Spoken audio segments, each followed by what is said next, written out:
Hello everyone and welcome back to our channel. If you're new here, my name is Taylor and I run this channel with my best friend Sarah. We do mediumship, ghost hunting, paranormal stuff. So if you're into any of that, make sure you subscribe or follow us on any of our social medias because we have been doing a lot of things. Anyways, so today I'm gonna be kind of telling the story of how I started my mediumship journey. And I'm coming to you from my car because I didn't have time to film this any other time, so I'm doing it now. Anyways, I do have some notes written down because I didn't want to forget anything while I was talking. So anyways, we're just gonna get right into it. So I have always felt super connected to spirits and energies, as cliche as that sounds. Like, I feel like everyone who is a medium or a psychic says that, but genuinely, like, I have always loved spooky things. I've always seen ghosts as a kid. I've always, like, I was that kid, like, talking to their imaginary friend in their closet kind of kid. And so yeah, I've just always had this connection, but I never, like, took it seriously. I just thought that, like, everyone experienced ghost stories and everyone experienced all these things, so I just never thought anything of it. Yeah, and I have quite a few spooky, ghostly encounters from my childhood all the way up to like high school, but I never, like I said, thought anything of it. I never even thought I was psychic or a medium. I am very good at predicting people, but I also know that people are just predictable. I'm very good at like predicting what people are about to say or what people are about to do, and I've been that way my whole life, which is also, I know, like a thing that comes from anxiety and trauma, but it's always been to a level where it's weirded people out. People are like, that's so strange, like, how do you always know what I'm about to do next? And I'm like, I don't know, like, I just know, and it drives me crazy because I don't know why I know. It just like would happen. Let's rewind a bit and we're gonna go back to 2014, which was when my first spiritual awakening happened, whatever you want to call it. When I first found, like, really got in touch with like spirituality. This really introduced me to the world of psychic abilities.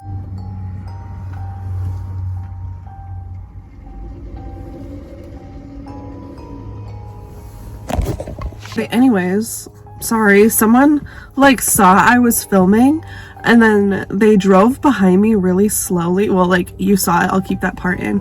And then they parked like right here, and then they like started to back up, like they were gonna park beside me, and then I grabbed my phone down and they drove away.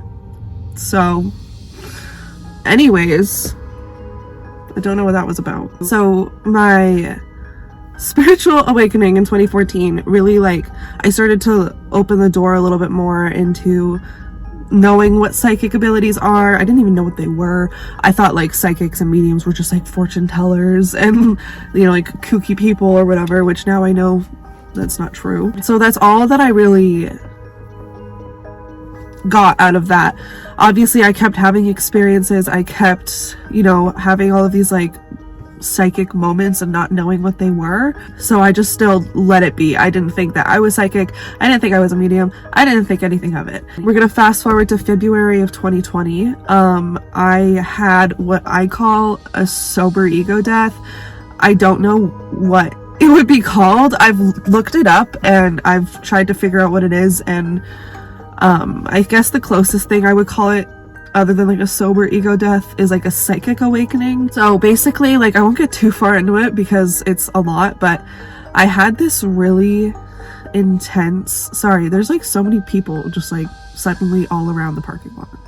I was watching a YouTube video from Harmony Nice, who was one of my favorite YouTubers at the time. She still is, but she doesn't make YouTube videos anymore. And I don't know what happened, but I got really triggered, not by her, but just like in general, I got really triggered and started to have this really big like mental breakdown, like a whole psychotic breakdown. Not a psychotic breakdown, but like I just was freaking out. I started to feel like my inner child inside myself, like I could see her and like I was talking to her And this sounds like crazy. My boyfriend thought I had lost my mind. He thought I was off my rocker at that point. He was like, what's going on? And I didn't even know what was going on. I was just like experiencing it. Yeah, so I was like talking to my younger self, my inner child. And then all of a sudden, like after like 30 minutes or something, I ended up being fine. And I was like, okay, that was weird, but all right, I'm just gonna keep going on with my life. And after that, I started like researching what that could have been, because it felt like what an ego death would have been like the whole experience, but I obviously didn't explain it. I've never had an ego death outside of that, so I don't know. But yeah, a lot of like sources I was reading was saying that it could have been like some kind of psychic awakening. I don't really know fully what to believe, but that was just like a huge part for me, because after that I started seeing things like crazy, like almost every single day. I remember a few days after that, maybe a week after that breakdown, I was driving with my mother-in-law. There's this corner where we were driving, and on the one side of the corner, it's pretty much like a cliff or like a hill, like you can't really walk there. And I saw like the legs of a man like standing on the cliff as we were driving by. Not that crazy, but just lots of stuff like that. Like I started seeing like shadow people out of the corner of my eyes. Actually, where I'm parked right now, there's like some trees in front of me, and I saw what looked like some kind of like angelic creature. I don't even know, like in these trees once. I've just had like a lot of experience, but still never called myself psychic, never said I was a medium. People started telling me that I was psychic, and people started saying like, maybe you're a medium, like maybe you have psychic abilities. But I just was like, no, like no, I'm fine. Like I just didn't really want to get into that. And then we're gonna fast forward to December 2021. So, well, actually, we're gonna backtrack a little bit. Back in like 2020, when we all lost our jobs and everything, we were staying home, I loved TikTok. TikTok was my jam. I was on that app all the time.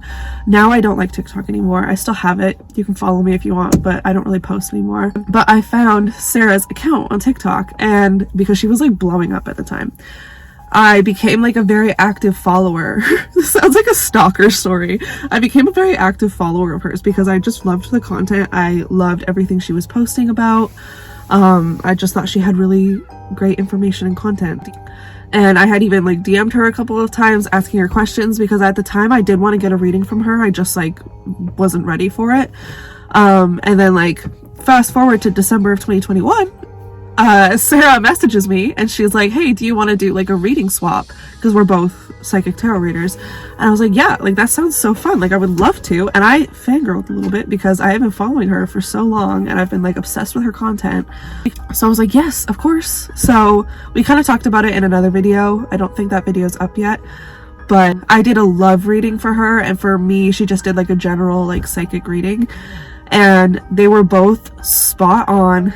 They were insane. Like we just clicked perfectly pretty much, and we've been talking ever since, and now we're best friends. So that's the story of how we met. But anyways, she really opened my eyes into the world of psychic abilities and of mediumship abilities, and she really taught me a lot about it. She kind of became like a mentor for me in that sense. And she was also the first medium that I'd ever like interacted with. I've always known some, but I've never like interacted with one and had one to like talk to and like ask questions about. So I started asking her like questions about things all the time. I started, you know, just like we became friends and we learned a lot from each other. And she started kind of telling me like, I definitely think that you have psychic or mediumship abilities. She started telling me like X, Y, and Z, like all of these things are mediumship and psychic abilities, and like you have really strong. Why did that just fall?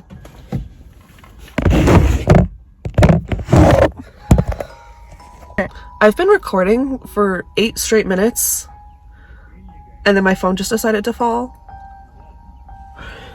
Okay.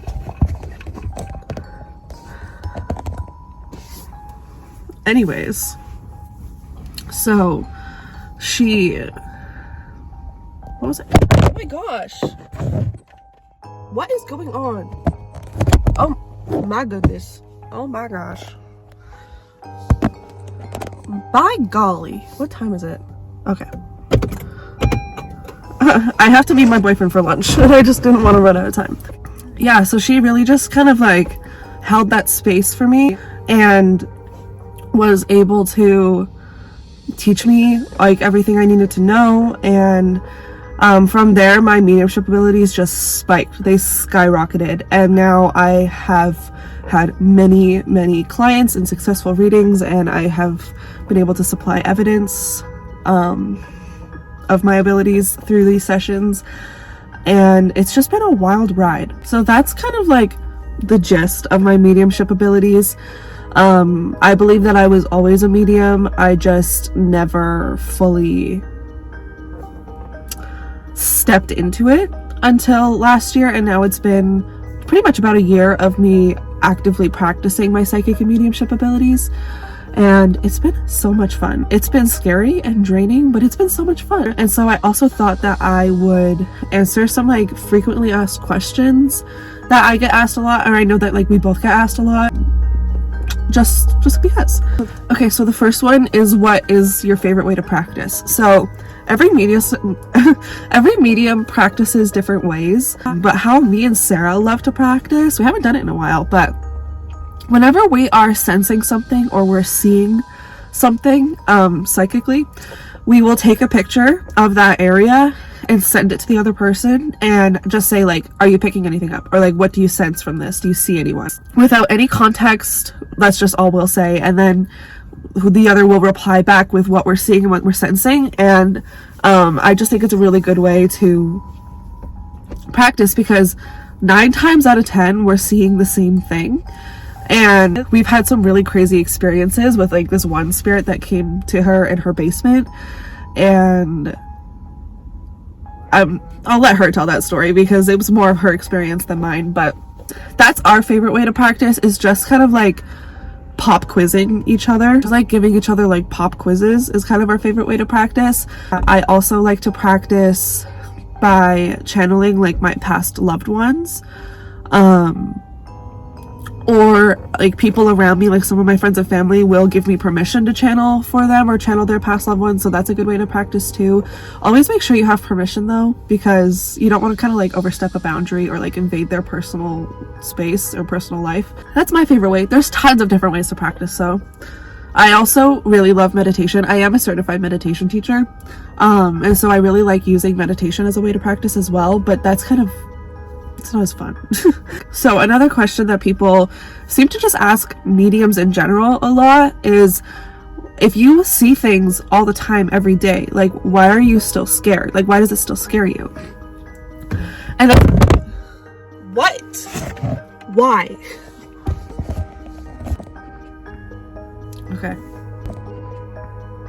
Okay.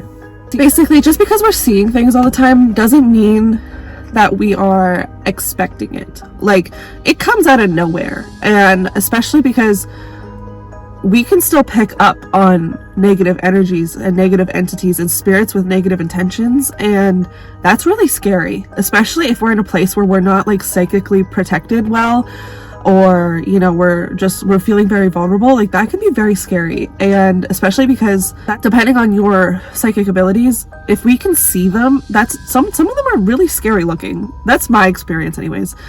Mediums do still get scared because it's not like we are constantly expecting it. It comes out of the blue, especially like sometimes it's out of like the corner of your eye at like the most.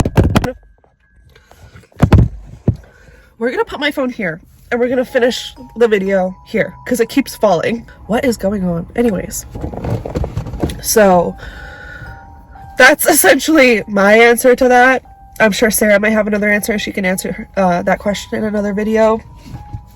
Or I think she talked about it in her solo cemetery investigation like 2 or 3 videos ago. Oh, and then the last question I'll answer is, can you physically see them? Yes and no. Every medium and psychic, their abilities are at different levels. They see things differently. I can see things like physically in front of me sometimes. It depends on how much energy that spirit has, what kind of spirit or energy it is. It also depends on like how much energy I have and like how I'm picking up on them, especially like depending on like it really depends.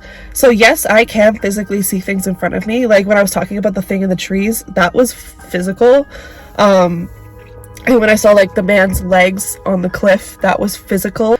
But like for me, like 9 times out of 10, I'm seeing them psychically, meaning I'm seeing it like in my head, but I know like where they are. Like you just know.